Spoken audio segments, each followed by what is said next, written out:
Bonjour à toutes et à tous et bienvenue dans cette nouvelle vidéo de redacteurweb.fr. Alors aujourd'hui, petit tuto sur Word pour apprendre à maîtriser vraiment Word, donc des modules vraiment basiques aux options vraiment les plus avancées. Voilà. Donc on va voir ensemble pas à pas comment maîtriser Word, et pour les besoins de cette vidéo, je vais utiliser Word 2013. Bon, sachant que peu importe la version que vous avez, vous allez généralement retrouver les mêmes choses. N'oubliez pas, dans la description, vous pouvez télécharger gratuitement l'ebook pour en savoir plus sur le métier de rédacteur web et pour vous aussi, commencer à travailler sur Internet. Alors, pour commencer ce module, on va voir quelques éléments vraiment très importants que vous allez utiliser tout au long de votre vie. Enfin, du moins, si vous utilisez Word.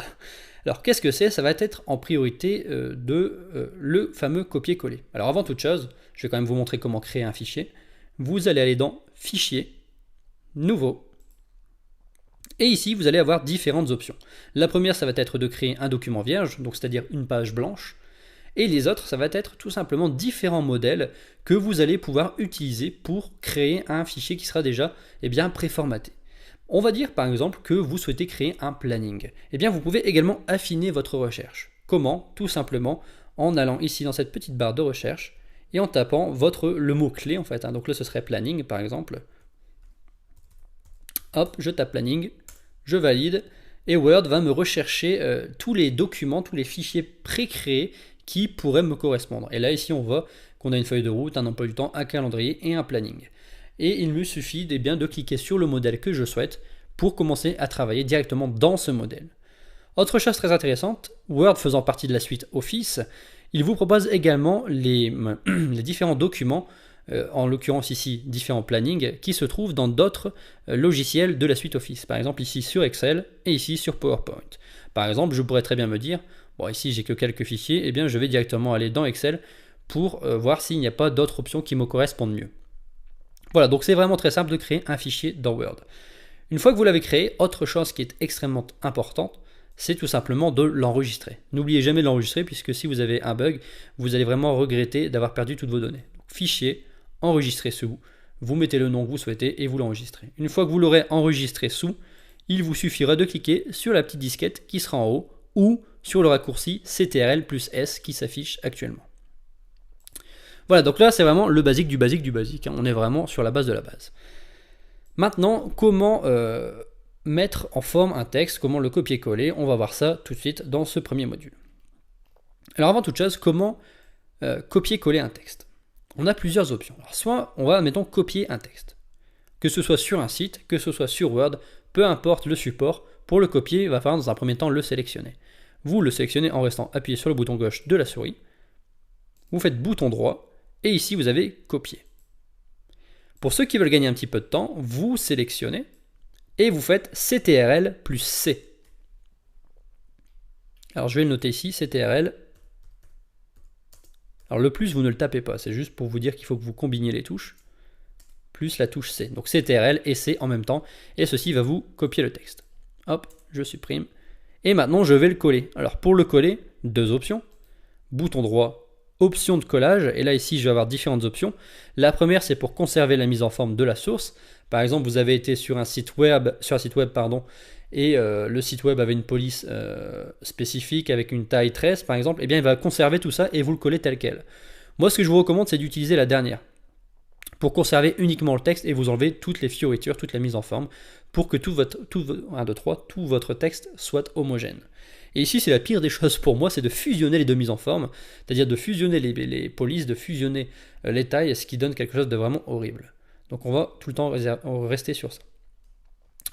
Mais voilà, moi je trouve que c'est vraiment super long, donc on va encore utiliser un autre raccourci qui est tout simplement CTRL plus V cette fois-ci.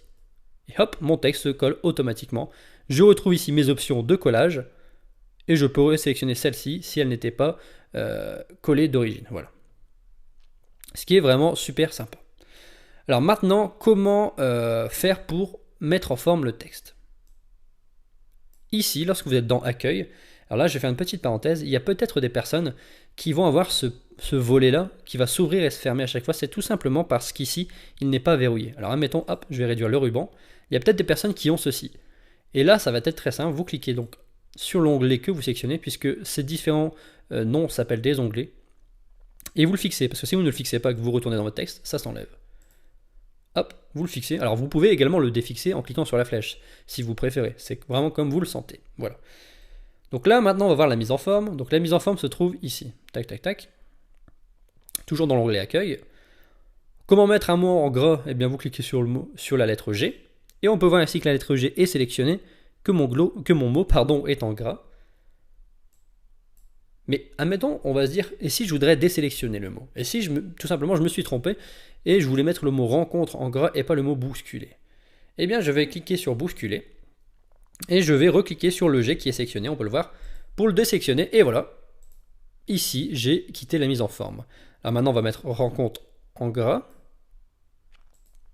Mais comment faire, encore une fois, pour gagner du temps et pour ne pas à chaque fois cliquer ici, cliquer sur G pour désélectionner? Eh bien, un autre raccourci qui est vraiment très utile et qui est pour moi le plus utile, c'est le fameux CTRL-Z. Qui va, vous voyez, hop, je viens de quitter le mot en gras. Et ça va tout simplement annuler la dernière action.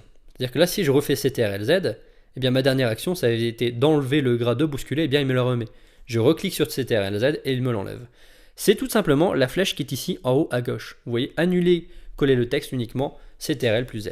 Et si vous souhaitez remettre les différents éléments, CTRL Y ou cette petite flèche. Hop. Et là, il refait toutes les dernières actions pour les remettre. Donc vous voyez, de la même manière, pour mettre en italique, ici, le petit i, vous voyez que ça m'a mis en italique. Et là, comment faire pour enlever cette dernière action? Eh bien, CTRL Z. Hop. Je le laisse sélectionner, je veux le souligner, tac. Mon mot est souligné, comment faire pour l'enlever? CTRL Z, et je viens d'enlever le mot qui était souligné. De la même manière, on peut également barrer un mot. Bon, c'est vraiment très rare que vous allez utiliser, mais bon, pourquoi pas. CTRL Z pour annuler cette dernière action. Vous voyez, c'est vraiment très très simple. Ce qu'on pourrait faire également, ce serait changer la police. Pourquoi pas? Changer la police et la taille de la police. Alors pour changer la police, vous allez ici. Et vous allez voir les différentes polices. Et vous allez voir que mon texte change automatiquement sans même avoir cliqué sur la police. C'est juste pour vous donner un aperçu. Ça vous évite à chaque fois de cliquer, de retourner dans police, de cliquer, de retourner dans police. Vous m'avez compris. Donc là, on va mettre par exemple... Allez, on va mettre celle-ci. Baskerville. Et puis finalement, je me dis que cette police-là, je l'aime pas. Comment faire pour retourner en arrière? Eh bien, encore une fois, CTRL-Z. Hop, voilà, je viens d'annuler la dernière action. Pour changer la taille de police, deux options. Une option que personne n'utilise, alors je ne connais personne qui utilise cette technique, je vais quand même vous la montrer, c'est ces fameux petits A. Alors là, c'est pour à chaque fois diminuer la police d'une taille, et d'une taille, ou alors ici de l'augmenter d'une taille, d'une taille, d'une taille. Autant dire que vous allez mettre des plombes si vous souhaitez passer par exemple de 20 à 10 ou de 10 à 30. Autant directement aller ici et sélectionner la taille qui vous intéresse. 72. Ça, c'est de la taille de texte. Encore une fois, comment je fais pour annuler ma dernière action, donc qui a été de mettre en taille 72, CTRL plus Z, ou la flèche ici. Voilà, donc là, on a vu comment utiliser ces principes-là. Alors ici, c'est pour mettre des indices, ça ne nous intéresse pas forcément. Ici, ça va être pour encore mettre en forme le texte de différentes manières. Par exemple, je souhaite mettre un fond vert à mon mot uniquement, et bien je clique là. Et là, vous voyez, j'ai un fond vert sur mon mot. C'est simplement horrible, on est bien d'accord, mais voilà, au moins vous savez le faire. Je peux également changer la couleur du texte. Là, par exemple, ici, je souhaite le mettre, on va dire, en bleu. Et voilà, là, donc là, j'ai un texte en bleu sur un fond vert, ce qui est tout simplement immonde. On est bien d'accord, mais bon, voilà, vous savez le faire. Comment je fais pour annuler mes dernières actions? CTRL-Z, CTRL-Z. Et nous avons terminé de mettre en forme notre texte. Vous voyez que la mise en forme est assez rapide. Hein. Gras, italique, souligné, barré, fond pour un mot, couleur du mot. Et ici, c'est pour donner un petit... vous allez voir, pour donner un petit peu de profondeur au mot. Voilà. C'est super joli. Donc ça peut être sympa si jamais vous imprimez un texte ou si vous faites des présentations. Encore une fois, comment je fais pour annuler? CTRL-Z et voilà. On a également cette petite icône, ça sert à quitter les mises en forme. Par exemple, si vous avez copié-collé, par exemple ici, vous voyez, mon mot rencontre est en gras. Voilà, il m'enlève la mise en forme et il m'a même enlevé la taille du texte qui est différente d'ici. Vous voyez qu'ici c'est en 12 et ici c'est en 11. Il m'a quitté toutes les mises en forme pour remettre sur Word d'origine. Admettons que je me sois trompé, CTRL-Z et on retrouve notre texte. Voilà pour le basique du basique, c'est-à-dire que là vous savez créer un document, vous savez l'enregistrer. Vous savez également mettre en forme votre texte, donc le copier, le coller. Vous savez mettre en gras, italique, souligner, voilà.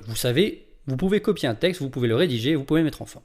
Maintenant, on va voir comment un petit peu mieux l'organiser. Par exemple, ici, vous pouvez voir que, eh bien, là, hop, voilà, je quitte la mise en forme, tac, tac, je quitte la mise en forme, et je quitte la mise en forme. Comment faire pour que ces mots, les chevaux, eh bien, soient mon titre. Par exemple, je souhaite créer un titre à mon document, ce que je vous recommande fortement. Deux options. Alors là, je vais parler de deux choses. La première, vous souhaitez créer un document qui va servir à être imprimé.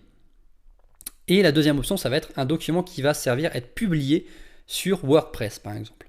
Alors pour ceux qui ne connaissent pas WordPress, c'est tout simplement un CMS qui vous sert à créer des sites web.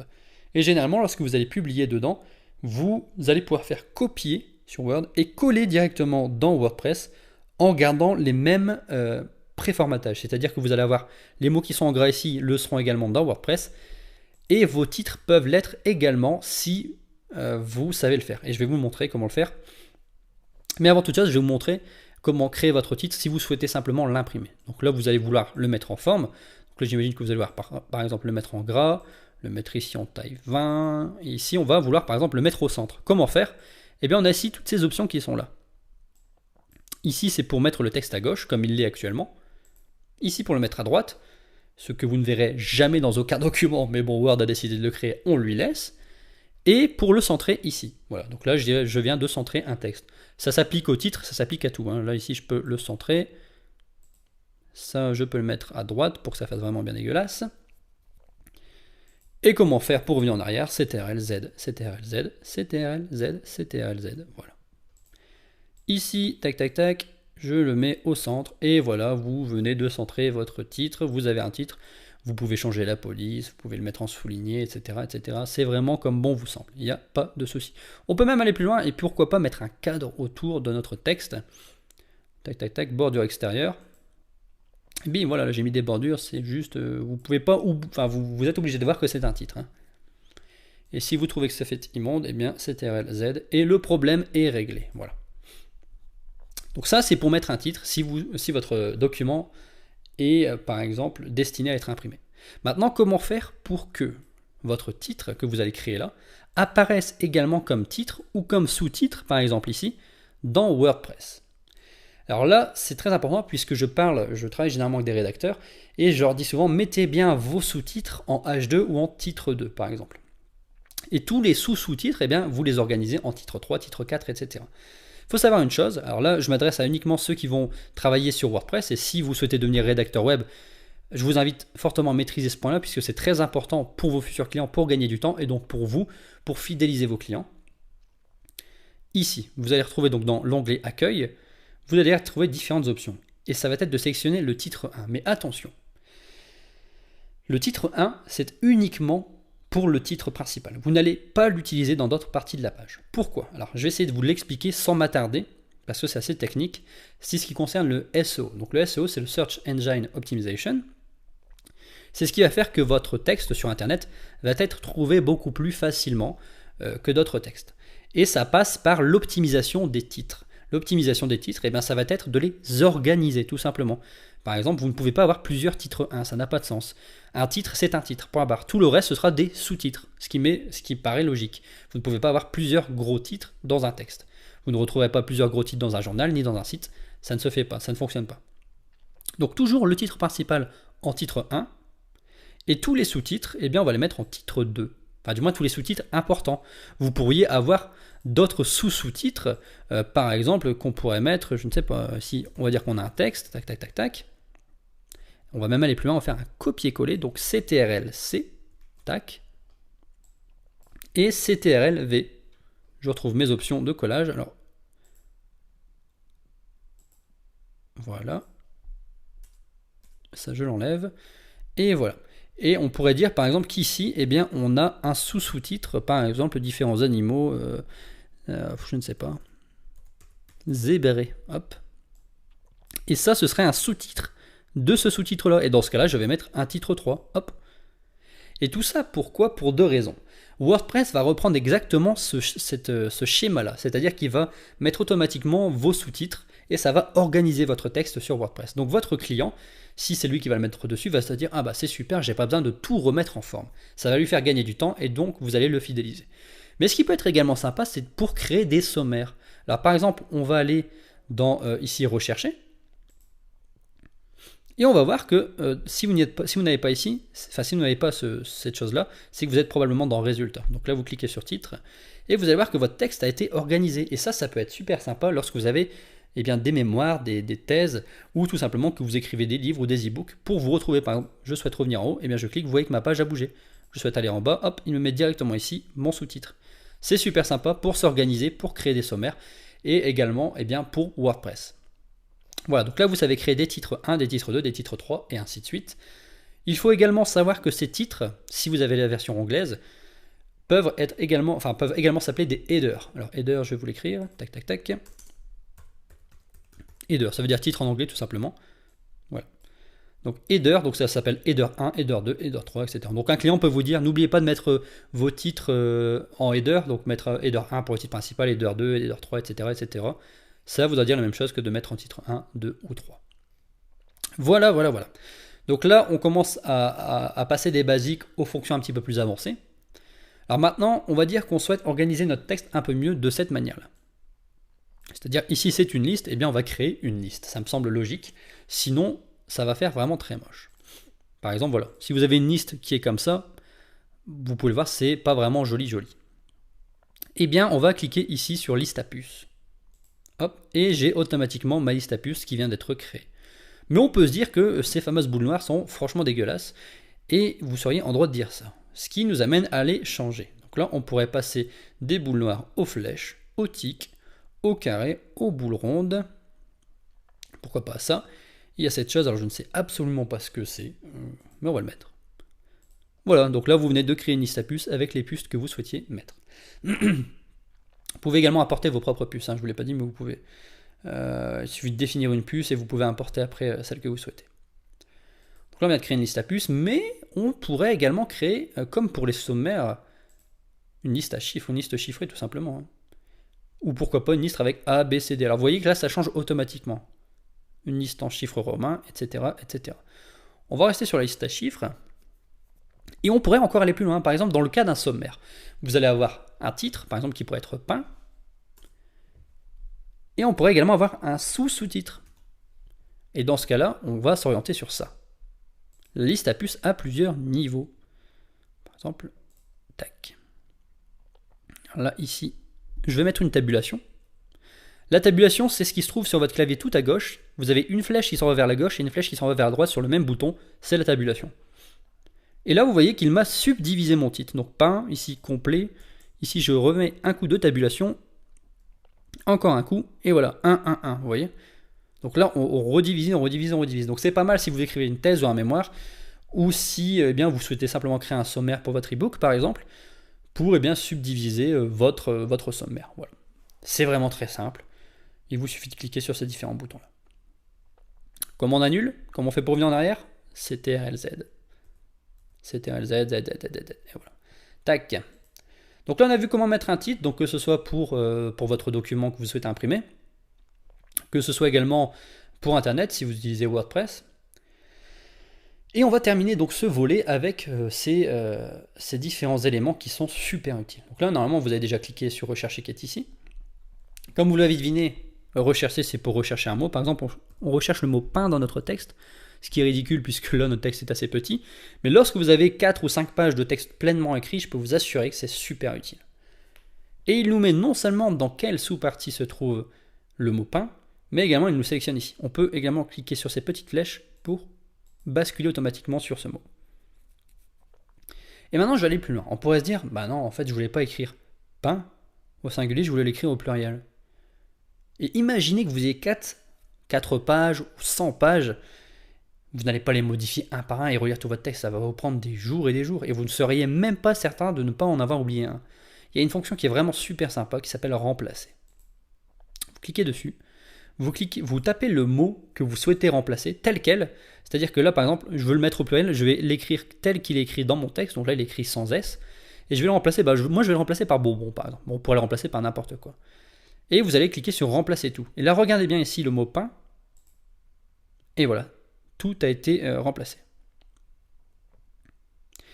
Également, voulez-vous continuer la recherche depuis le début? Parce que là, mon mot pain, c'était le dernier qui était sélectionné. Donc là, je vais mettre oui. Comme ça, il va tout me modifier. Et il me dit bien qu'il en a remplacé 4. Tac, je ferme, on vérifie. Là où c'est écrit pain, il est maintenant écrit bonbon. Je peux le refaire encore une fois. On va transformer bonbon par bonbol. Je remplace tout. Depuis le début, oui. Ok. Bonbol, bonbol, bonbol, bonbol. Bonbol, bonbol, bonbol. Et voilà, c'est juste génial. Donc cette fonction-là, c'est super intéressant lorsque vous avez vraiment des gros textes. Vraiment, vraiment intéressant. Voilà, donc là on a vu les basiques avec des fonctions un petit peu plus avancées. Ce que je vous propose maintenant, c'est de continuer avec l'onglet insertion. Alors l'onglet insertion, ça va être pour insérer différents éléments. Par exemple, on souhaite mettre un tableau. Je vais cliquer ici, et là vous vous dites qu'est-ce que c'est que ça? Eh bien c'est tout simplement une prévisualisation graphique de votre tableau. Par exemple, alors ça je vais l'enlever par contre, voilà. Par exemple ici, vous voyez là j'ai sélectionné une ligne. 2 lignes, 3 lignes, 4 lignes, voilà, vous avez compris. Et la même chose pour les colonnes. 2 colonnes, 3 colonnes, 4 colonnes, et ainsi de suite. Et là vous me dites, mais je suis limité à un tableau de 8 par 10? Non, pas du tout. Insérer tableau, et vous tapez ce que vous voulez taper. Mettons 3 colonnes, avec 20 lignes. Allez hop.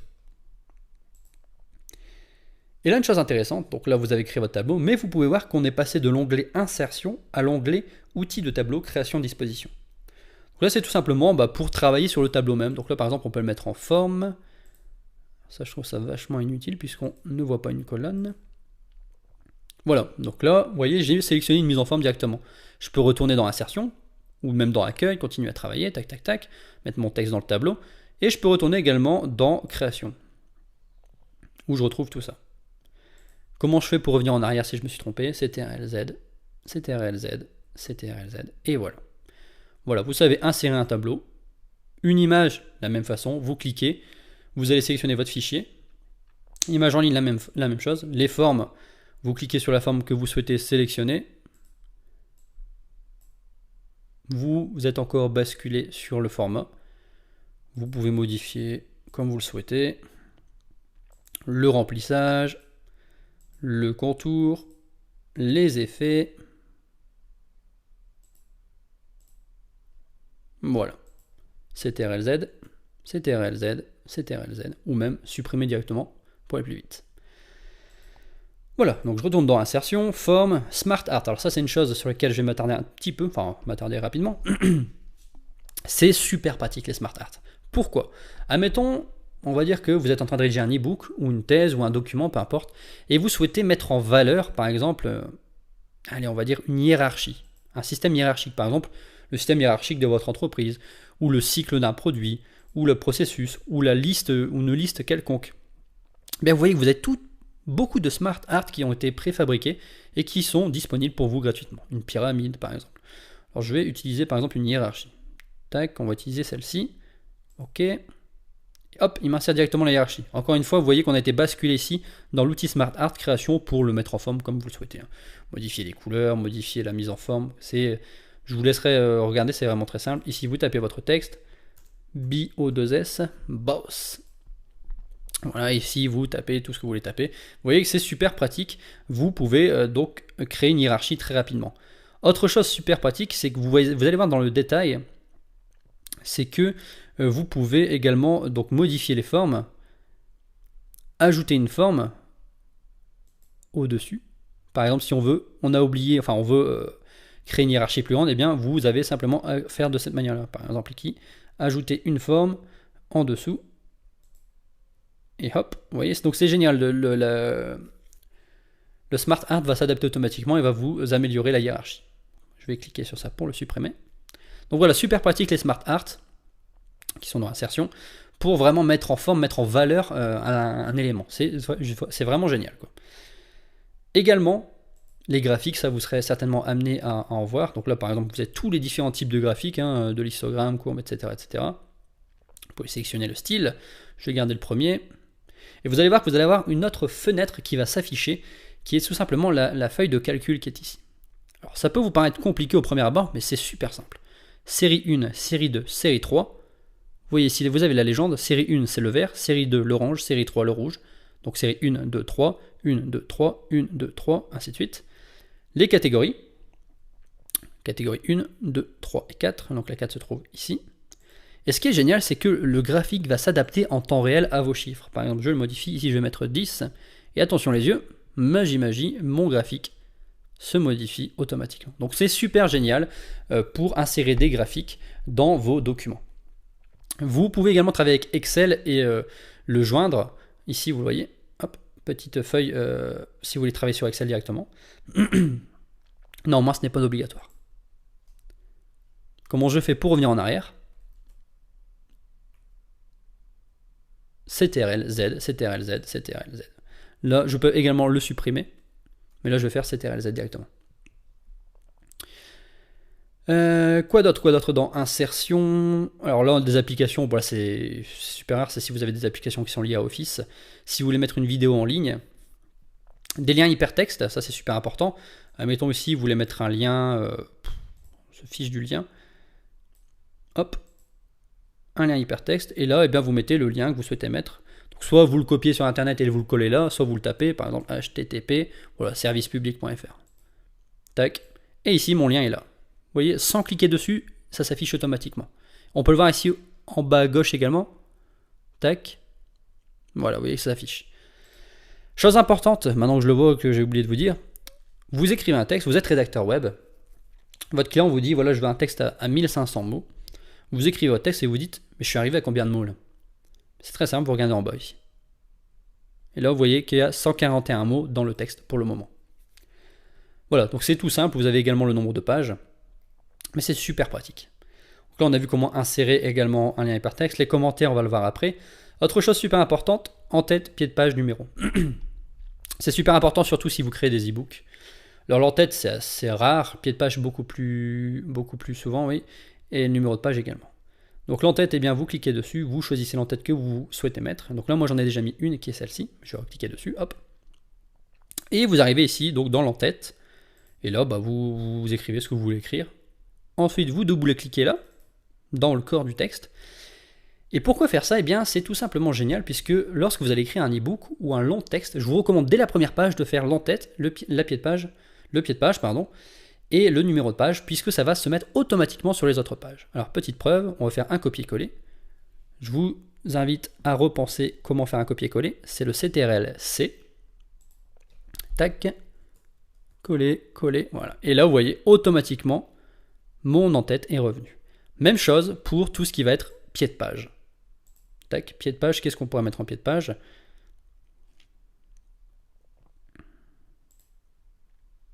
Eh bien, on pourrait mettre par exemple son site. Vous pourriez mettre votre site, vous pourriez mettre votre nom, vous pourriez mettre ce que vous voulez. Alors, mettons, moi je vais mettre un site important que vous devez connaître. Rédacteurweb.fr. Voilà. Là, j'ai mis. Autre façon, je reclique dans le corps du texte et on va voir que automatiquement ça va apparaître. Là, j'ai même le nombre de pages qui se met automatiquement puisque dans le modèle que j'ai sélectionné, le nombre de pages y était. Ça va être la même chose pour le numéro de page. Je ne vais pas refaire la même chose. Vous avez compris comment ça fonctionnait. Alors, qu'est-ce que je pourrais vous montrer qui est également intéressant? C'est la zone de texte. Mettons, on va dire que vous avez beaucoup d'images, vous souhaitez insérer une zone de texte, et bien vous allez pouvoir la mettre là où vous le souhaitez. Tac, tac, tac. Vous voyez, mon texte s'adapte automatiquement. C'est super moche de le mettre comme ça, mais bon, mettons, vous avez tapé tout votre texte, et vous souhaitez insérer ce petit cadre au milieu du texte pour attirer l'attention, et bien vous pouvez le faire. Vraiment très simple. CTRL-Z, CTRL-Z. Voilà, je reviens en arrière. Voilà, donc là on a vu comment insérer tous les éléments importants, vous pouvez mettre la date et l'heure, etc., etc. Rien de très intéressant en plus. La création, bien, si vous voulez par exemple donner un thème à votre document, eh bien vous pouvez sélectionner le thème et regardez bien, automatiquement la police et toutes les couleurs vont s'adapter. Mettons, je vais sélectionner celui-là qui est super joli. Voilà. On peut modifier par la suite les couleurs du thème, la police du thème. Voilà, on peut même créer un thème qui est préfet si vraiment ça nous intéresse. Hein. Pas de souci de la couleur de la page. Filigrane, c'est pour mettre, alors comment dire, voilà, pour mettre par exemple ceci. Là, ça va apparaître sur le texte. Tac, tac, tac. Là, c'est par exemple pour mettre, si vous voulez mettre en évidence que c'est un brouillon, eh bien vous pouvez le faire de cette manière avec le filigrane. La mise en page, alors la mise en page c'est important également si vous par exemple vous souhaitez insérer un Smart Art processus qui est souvent en longueur, alors je vous le montre rapidement, tac tac tac, voilà, Smart Art processus c'est généralement en longueur, eh bien changer la mise en page peut être intéressant, changer l'orientation en mode paysage. Et là vous allez voir, je vais fermer cette fenêtre là, que ma page maintenant est, est allongée en fait, et dans ce format là, paysage. Je remets en mode portrait. On peut également modifier les marges. Alors ça, ne le faites que si vous êtes certain que vous n'allez pas imprimer votre texte. Sinon, ça va être horrible. La taille, également, si par exemple vous ne souhaitez pas imprimer sur un format A4, donc qui sont les feuilles standards, mais si vous souhaitez imprimer sur des feuilles plus grandes ou plus petites, eh bien vous pouvez le modifier. Voilà. Donc là, ici, rien de très intéressant. Ici, c'est l'espacement entre les lignes. Bon, c'est pas vraiment super intéressant. Un point qui est vraiment utile en tant que rédacteur web, et qu'on va voir tout de suite, c'est le mode révision. Le mode révision, à quoi ça va servir? Alors ça va servir, 1, 2, 3, pardon, excusez-moi. Ça va servir si vous êtes rédacteur web, ça va servir également si vous travaillez sur des projets collaboratifs. Par exemple, vous êtes étudiant, ou dans votre travail, on vous demande de travailler sur des fichiers Word à plusieurs. Et bien, au lieu de dire envoie-moi le fichier Word, là ici il y a une erreur, ça faut modifier, ça faut modifier, ça faut modifier. Au lieu de perdre du temps à faire des réunions et à dire ceci, cela, vous pouvez le faire sans même vous parler. Comment ça marche? C'est très simple. Vous allez activer le suivi des modifications. Donc vous êtes dans l'onglet révision, vous cliquez sur suivi des modifications. Et ici vous pouvez voir que j'ai déjà fait des modifications, donc tout simplement pour les besoins de ce texte. Mais admettons, voilà, je vais simplement activer le suivi des modifications. Je vais mettre aucune marque. Et puis je vais modifier. Voilà. Donc là j'ai activé le suivi des modifications. Je sélectionne aucune marque pour ne pas avoir tout ce qui était en rouge. Et puis je vais commencer. Par exemple ici, ce n'est pas avec, c'était sûr. Ici, cette bombole, je vais mettre je sais pas, slop.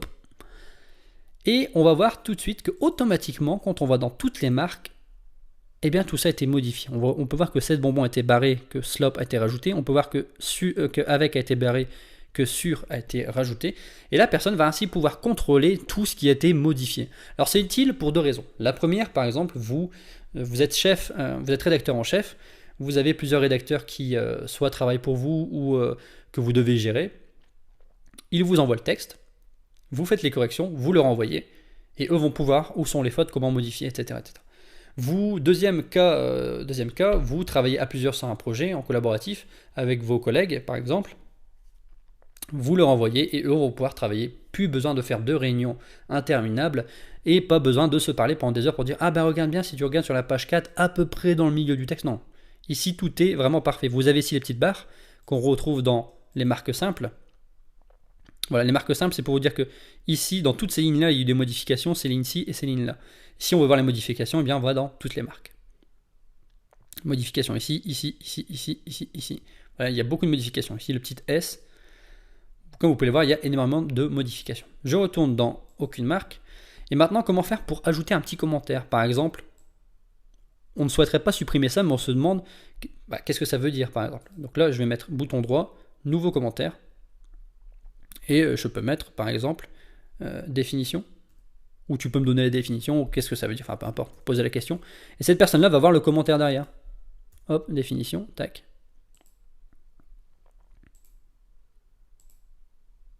Je vais dans toutes les marques et là ici on peut voir que tac tac en suivant ici RCT j'ai mis définition, ici Toulouse certain.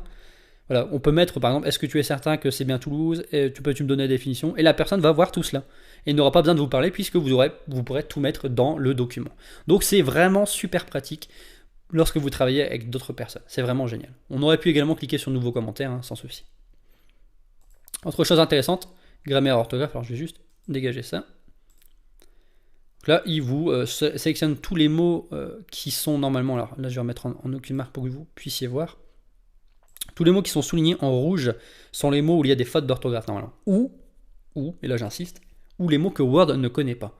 Par exemple, si vous écrivez des mots anglais, il va tout le temps vous les souligner parce qu'il ne les connaît pas. Si vous écrivez le nom d'une marque, il ne la connaît pas, il va le souligner, etc., etc. Un nom propre, il ne connaît pas, il va souligner en rouge. Les mots en bleu sont les mots où il y a des erreurs de majuscules, où il y a des erreurs de virgule, par exemple ici. Si j'ajoute un espace, il va automatiquement me le souligner en bleu, puisqu'il y a une erreur. Donc là, soit vous faites bouton droit et la correction automatique, soit vous le reprenez vous-même. Voilà, donc vous pouvez voir que c'est vraiment super pratique et c'est vraiment assez simple. Les références, c'est si vous voulez mettre des références sur un mot, par exemple ici, je ne sais pas, par exemple le fameux RCT, vous pouvez mettre une note. Donc là, Royal City Tour. Alors ça ne veut pas du tout dire ça, hein, c'est juste ce que j'ai trouvé qui correspondait à RCT. Tac. Et là, à la fin du texte, vous voyez qu'il m'a mis une note en fait, un petit i. Et on peut voir qu'en fait ça correspond au petit i qui est ici. Vous voyez, si je laisse ma souris, il y a un petit, voilà, il y a le Royal City Tour qui s'imprime ici. Donc ça c'est pratique également si vous avez un e-book. Si vous ne souhaitez pas mettre ouvrir les parenthèses et écrire toute la définition, eh bien vous pouvez mettre toutes les définitions ici, ou même toutes les sources par exemple, si vous ne voulez pas les mettre en lien hypertexte. Donc ça peut être assez sympa de pouvoir mettre une référence. Voilà. Vous pouvez également les mettre en bas de page. Voilà, c'est vraiment, vraiment sympa. Le publipostage. Alors le publipostage, je ne vais pas en parler beaucoup parce qu'on ne l'utilise quasiment plus. Généralement maintenant on va utiliser des autorépondeurs comme GetResponse, comme beaucoup d'autres autorépondeurs. Si vous souhaitez que je l'aborde, je ferai une vidéo à part puisque c'est quand même quelque chose d'assez spécifique on va dire. Et que cette vidéo commence maintenant à tarder. Voilà, donc là, ce que je vous invite à faire, c'est à revoir la vidéo si jamais vous avez des questions. Si ces questions-là, vous pouvez me les mettre directement dans les commentaires. N'hésitez pas si je me suis planté sur un point, si j'ai oublié de vous parler de quelque chose, ou si vous-même vous avez une question personnelle, un problème avec Word, n'hésitez surtout pas à me le mettre en commentaire. Si j'ai la réponse, je vous la donnerai avec grand plaisir. Encore une fois, n'oubliez pas que dans la description, il y a l'e-book gratuit pour en savoir plus sur le métier de rédacteur web. Donc si jamais vous-même vous souhaitez travailler sur Internet, comme moi je le fais en tant que rédacteur web et gagner votre vie, eh bien vous pouvez le faire. Maintenant, n'oubliez pas de mettre non plus un petit pouce bleu, ça me fera super plaisir et ça me motivera pour faire d'autres vidéos tuto comme ça. Voilà, n'hésitez surtout pas à me mettre vos commentaires et je vous souhaite une excellente journée.